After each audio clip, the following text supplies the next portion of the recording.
Now we're going to move on to look at the Jewish lens of things, which of course these all promulgated around the same time. So a lot of the Jewish lens actually takes from the Egyptian lens, and they had a lot of influence on each other. One particular story which is very crucial and important to the Jewish folklore is that of the story of King Solomon. Of course, in English, Solomon really is an esoteric, allegorical kind of anagram for soul of man, or Sol Mon, which is sun and moon. So King Solomon is actually one of the larger figures in the Jewish faith because he is an epitomization of what it means to be a transcendent magician or an enlightened individual. So if you didn't know about Solomon, this is actually one of the inspirations from Tolkien's Lord of the Rings series, where Sauron is Saturn and Saruman is Solomon. And it's basically the fall of Solomon in relation to demonic worship. If you didn't know, Solomon is actually a king who had a huge reputation of being a demonic kind of liaison. He was known for having massive control over demons, and he was able to control them and take their powers to do different magics. However, there's a story that the Jews talk about. It's a very esoteric story. Solomon essentially becomes demonically possessed, and it's because he tries to take on the king of demons, which is known as Ashmedai or Asmodeus.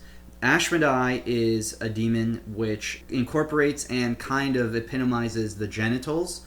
So it's an allegory for Solomon having many things set right in his life except his sexual appetite. One thing that Solomon could not overcome was his sexual demons, is essentially the allegory here. So what happens is Solomon loses his mind. The allegory for this is Ashmedai takes Solomon's body and casts him into the desert, throws him miles away. And of course, this is in relation to the soul. He didn't physically get yeeted out of the temple. He actually, his soul basically becomes possessed and gets tossed into the desert, or a desert if you want to see it that way. So Solomon's soul, Solomon walks back through the desert, and he eventually makes it back to the temple. Of course, he cannot take down the demon by himself. So what he does is he turns to Benaiah. And Benaiah, in this story, is actually a Christ-like figure. It's one of these types of hero figures which epitomizes the third chakra, being the solar plexus. Why do I say that? It's because Benaiah is the leader of the 3rd Infantry, and Solomon is often associated with the temple, rebuilding the temple, the creator of the temple, which is in relation to the brain. So if Ashmedai is the genitals and Solomon is the brain, then Benaiah is the heart center, solar plexual center, which in relation to the sacred secretion is where the Christ seed is born. So Benaiah is tasked by Solomon to go take down the demon Ashmedai. And in order to do this, Benaiah needs what's called the SHAMIR. Now, SHAMIR means snake or worm, and specifically little snake or little worm. But it also has another meaning, which is oily. And so, in essence, Solomon, the brain, is telling Benaiah, the solar plexus, to utilize the power of the sacred oil, the sacred snake, the sacred worm.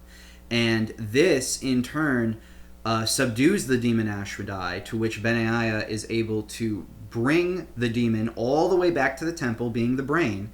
Of course, this is in relation to the sacred secretion process.